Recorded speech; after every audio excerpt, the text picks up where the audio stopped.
네, 잘 쉬었습니까? 네, 2교시 수업을 시작하도록 하겠습니다. 아,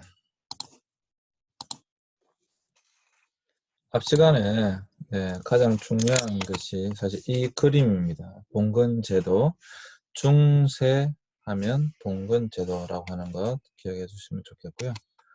아, 이제 여기 보시면 게르만족들은 힘이 센 성리의 신을 숭상하는 그런 관습이 있었어요.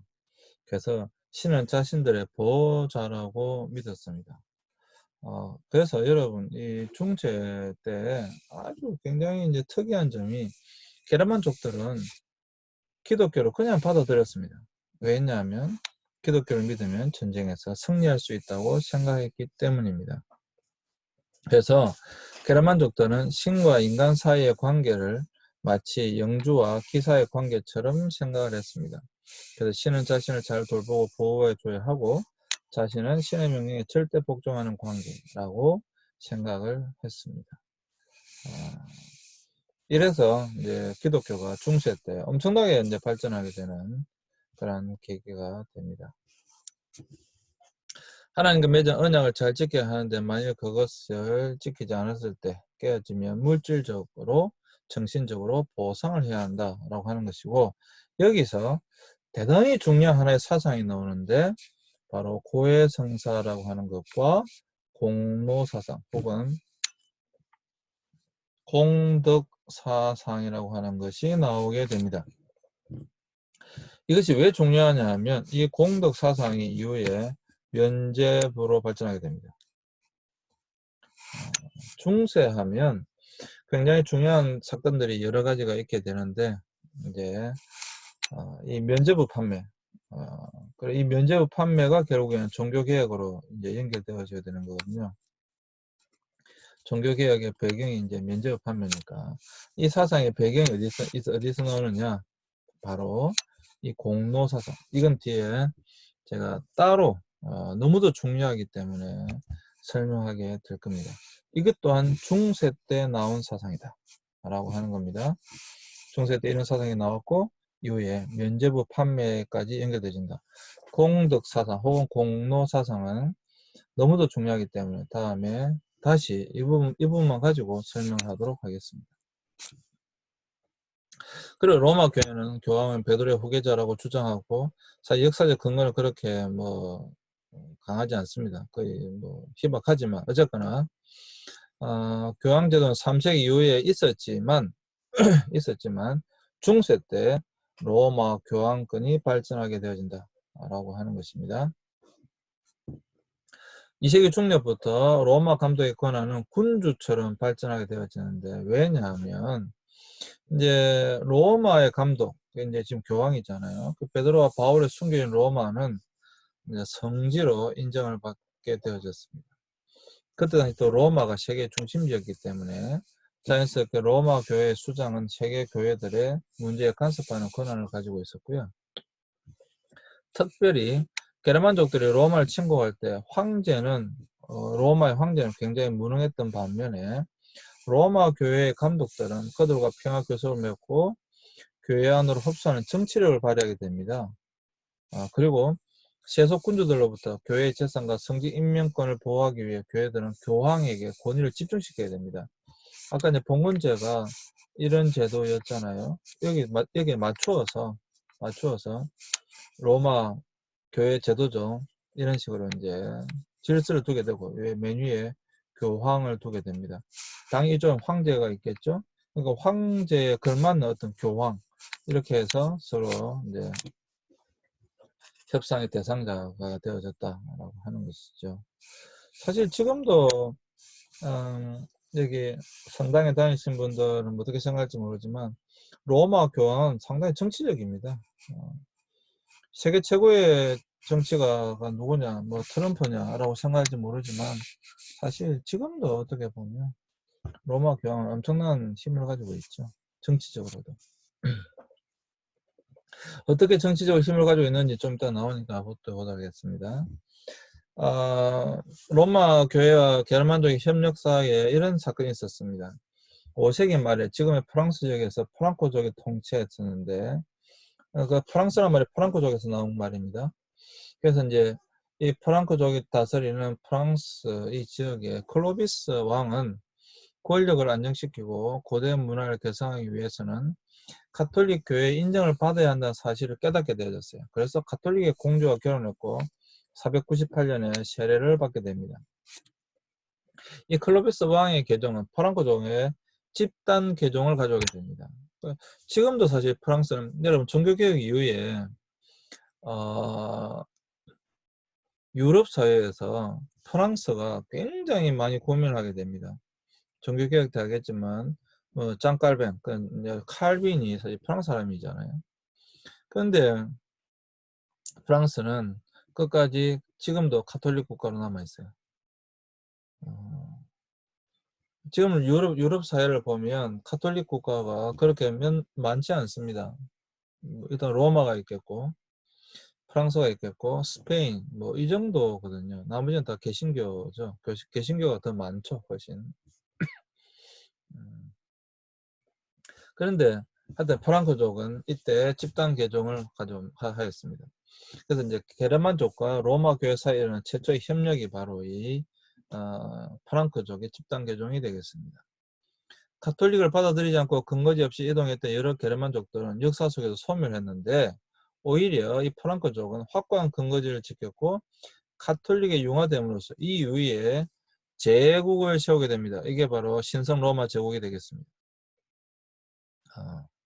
그래서 이제 프랑스가 유럽 사회 문화의 중심지로 이렇게 성장해가는 굉장히 중요한 역할을 담당합니다. 지금도 문화적으로 본다면 뭐 영국보다 훨씬 앞서져 있는 게 사실이죠. 그래서 이제 클로비스의 정복지가 있는데 이제 이렇게 정복을 해 나가게 되어지고 이것이 이후에 이제 신성 로마 제국이 되겠습니다. 서로마 제국이 멸망하고 난 이후에 유럽 사회에 나타나게 된 하나의 또 다른 제국, 신성 로마 제국이 됩니다. 로마계는 프랑크족과 협력함으로써 자신을 지켜줄 군사력을 확보하게 되어진 거죠. 또한 정치적 안정을 얻은 로마 가톨릭 교회는 각 지역의 선교사를 파송해서 가톨릭 교회를 확장시킵니다.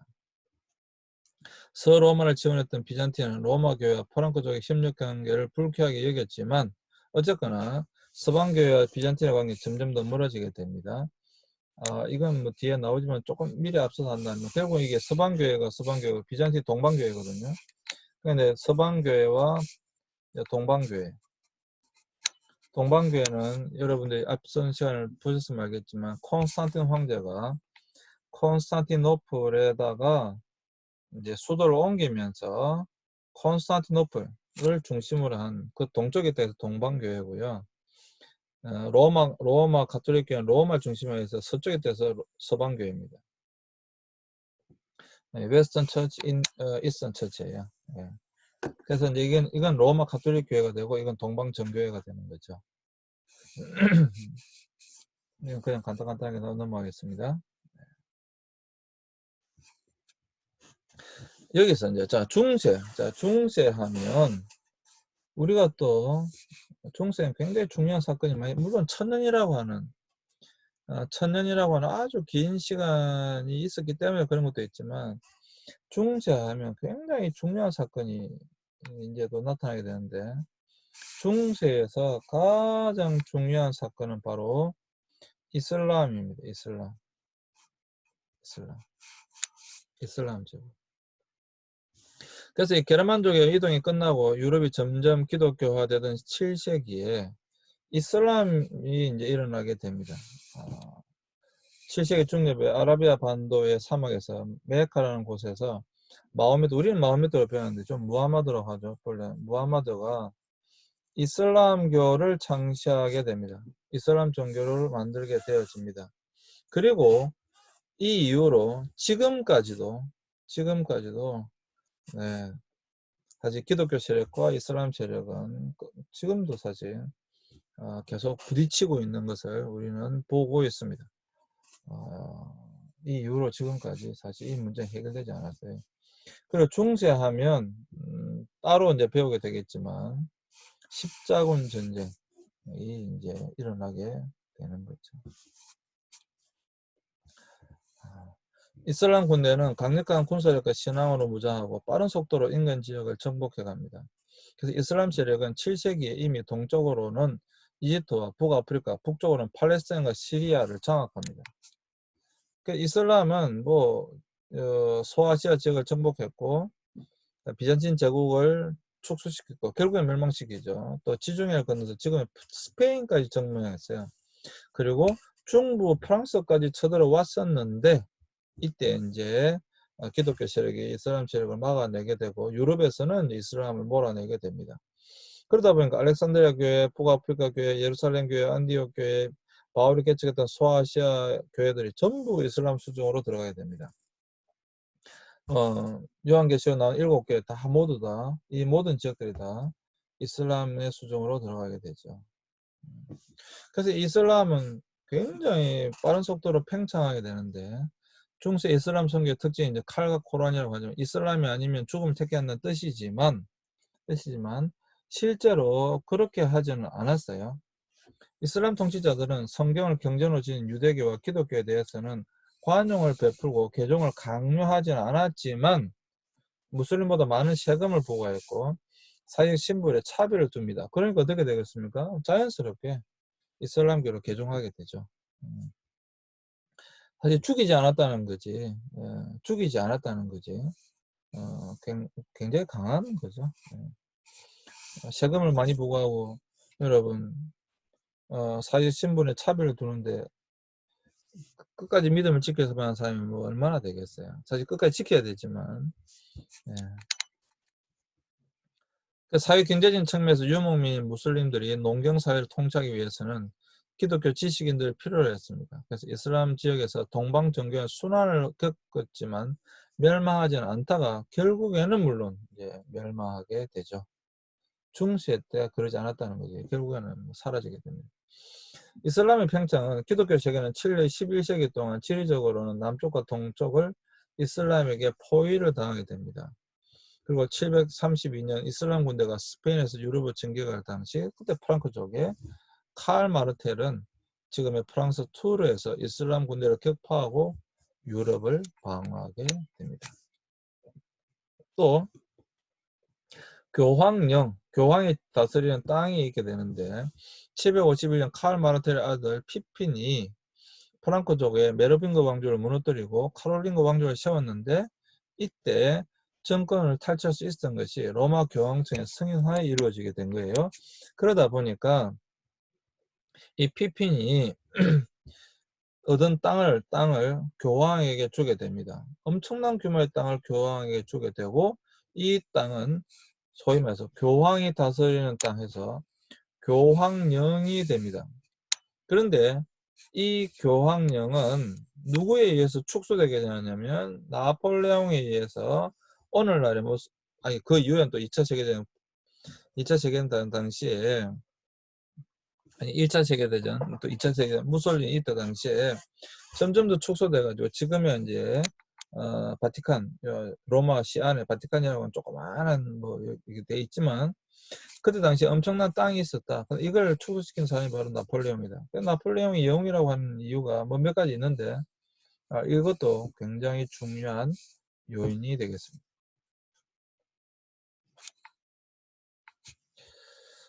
자, 그 서로모 황제의 출연인데 피핀 아들 샤를마뉴, 우리 샤를마뉴 대제라고 하죠.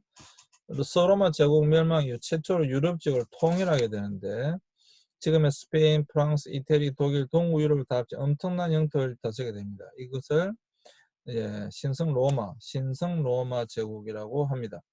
그래서 이때 대관식을 하게 되는데 이 대관식에서 그냥 교황은 종교적으로 황제보다 높다는 의미를 가지게 됩니다. 그래서 정치적으로는 황제가 다스리지만 이 황제에게 황제의 권한을 부여한 것이 교황이기 때문에 교황이 더 높다라고 하는 것이죠. 어쨌거나 이 이후로 여러분 교황과 황제는 끊임없이 서로 싸우게 됩니다. 끊임없이 서로 부딪히게 됩니다. 누가 높냐 이런 것 때문에 이제 부딪히게 되는 거예요. 그 중에 이제 그래서 서로마 황제가 출연하게 됩니다. 중세는 국가와 교회가 긴밀하게 손을 잡고 기독교 왕국, 크리스텐돔이라고 합니다. 크리스텐돔을 이제 이루게 됩니다. 그러면서도 교황과 황제는 라이벌 의식을 가지고 경쟁합니다. 왜냐하면 중세 자체가 기독교 국가예요. 중세는 기독교 국가입니다. 그래서 그런 속에서 이제 교황과 황제는 라이벌 의식을 가지고 끊임없이 경쟁하게 되는 겁니다.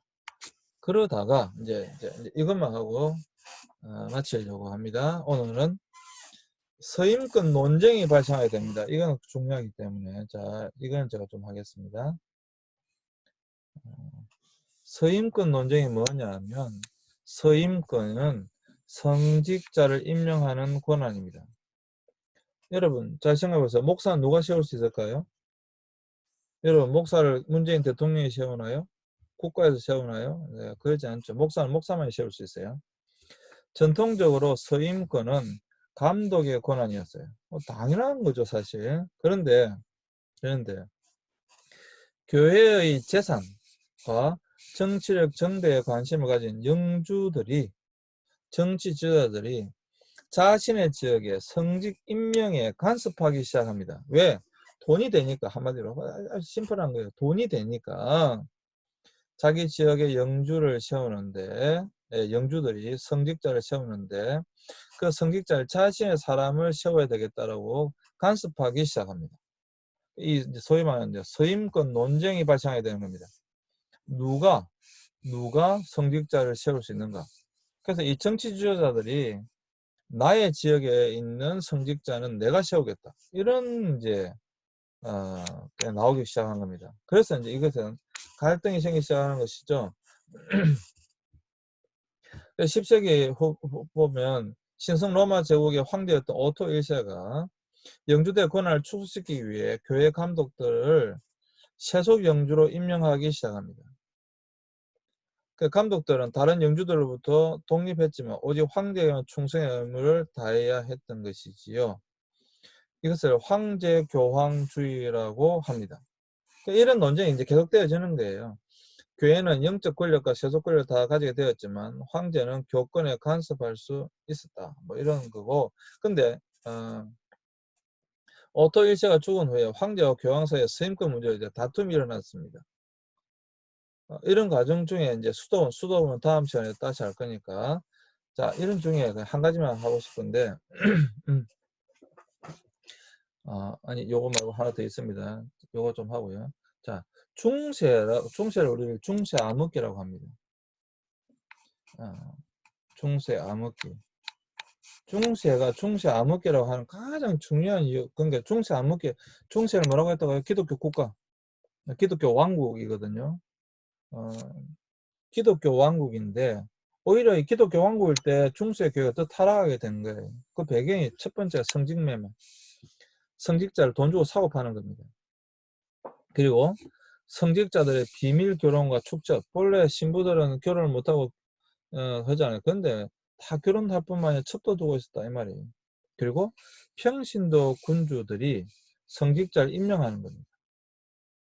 방금 말씀드린 것처럼. 그러다 보니까 특별히 세속 권력이 무자격 뭐 신학 공부를 하거나 어떤 훈련 받은 사람들이 아니라 무자격 성직자 임명하고 교회에 간섭하면서 성직 매매와 성직 타락이 훨씬 더 심각해졌어요. 그러다 보니까 중세는 제대로 교육을 받지 않은 성직자들이 많이 나오게 되어졌고 이 사람들이 오직 정치적 권력과 돈에만 관심이 있었기 때문에 중세 교회는 엄청나게 타락하게 됩니다. 엄청나게 타락하게 됩니다. 콜로니 수도원 출신의 교황과 추기경들은 교회 개혁을 위해서 노력을 하였지만 그 방법은 바로 교황의 권한을 강화하고 평신도의 서임권을 막는 장치를 하는 것이었습니다. 그 교황 레오 9세가 나오는데 넘어가겠습니다. 지금 자 요것만 하겠습니다. 네. 자 그냥 뒤에 내용이 나오는데 여러분 내용이 나오는데 자 그냥 자 아이고, 내용이 나오지만 그냥 제가 이 이야기를 하고 마치겠습니다. 시간이 좀 많이 갈 것 같아서. 자, 황제, 하일리에 사시는 황제예요. 근데 교황은 그레고리 7세입니다. 자, 이 황제 이름까지 모르셔도 돼요. 근데 일단 여기 교황 그레고리 7세인데 어떤 문제가 발생했냐면 이 황제가 자기에게 문제가 있었던 어떤 사람을 밀라노의 감독으로 임명을 해버렸어요.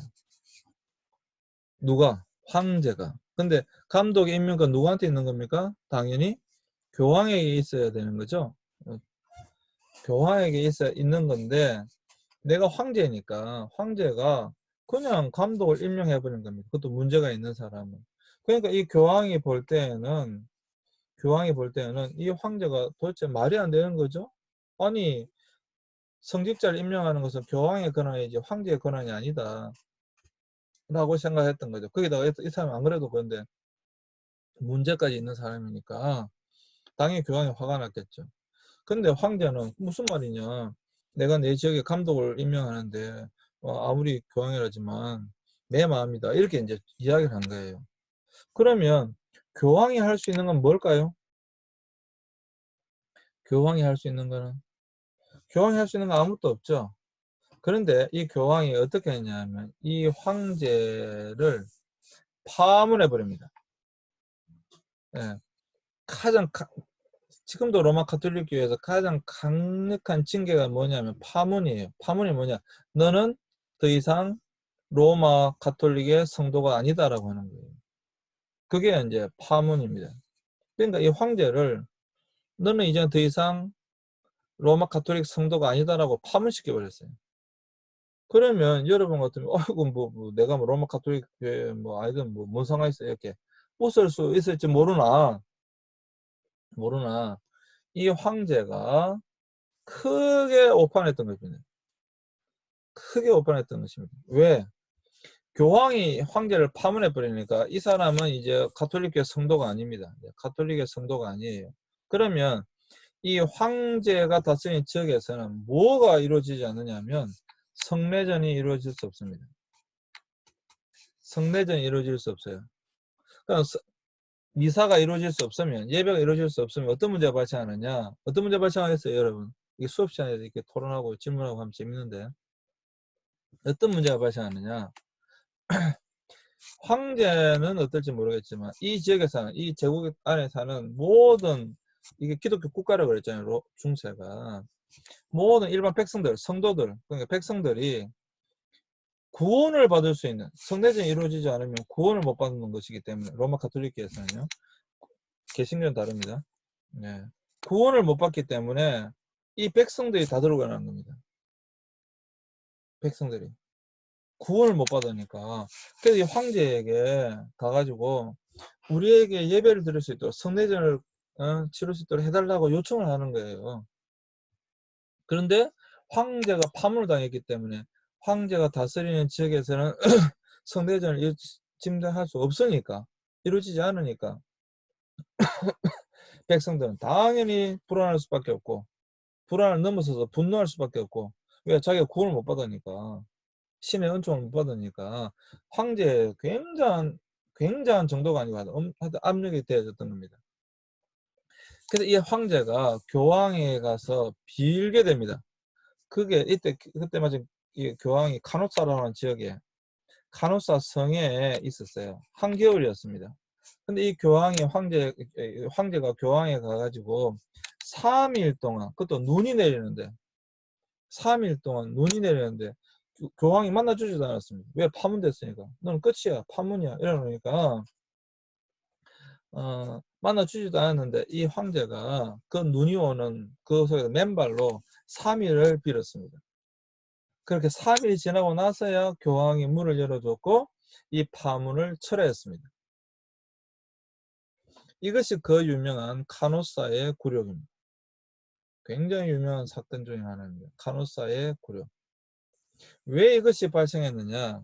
중세에 교황이, 황제가 더 높으냐 교황이 더 높으냐를 단적으로 보여주는 거예요.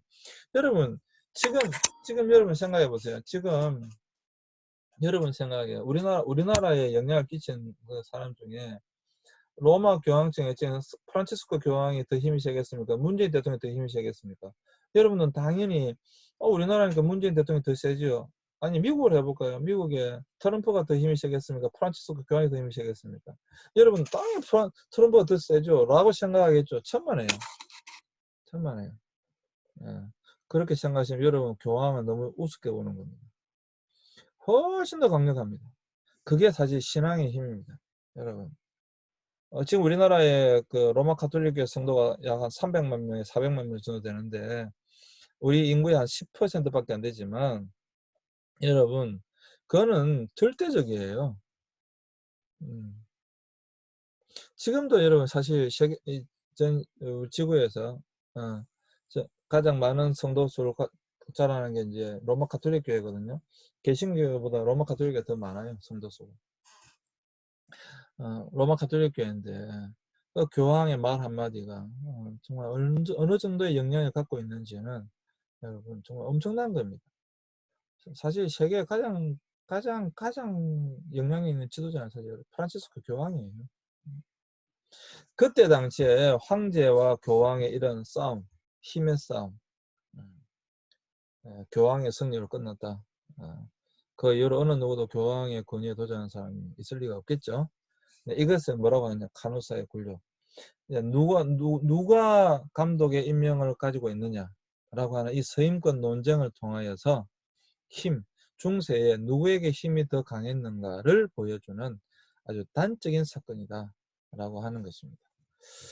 그만큼 중세에는 교황의 권위가 아주 높았다 라고 하는 것입니다. 네. 어떠셨습니까? 오늘 여러분 이 수업이 여러분들에게 도움이 된지 모르겠습니다. 자, 오늘은 여기까지 하겠습니다. 네, 마치겠습니다.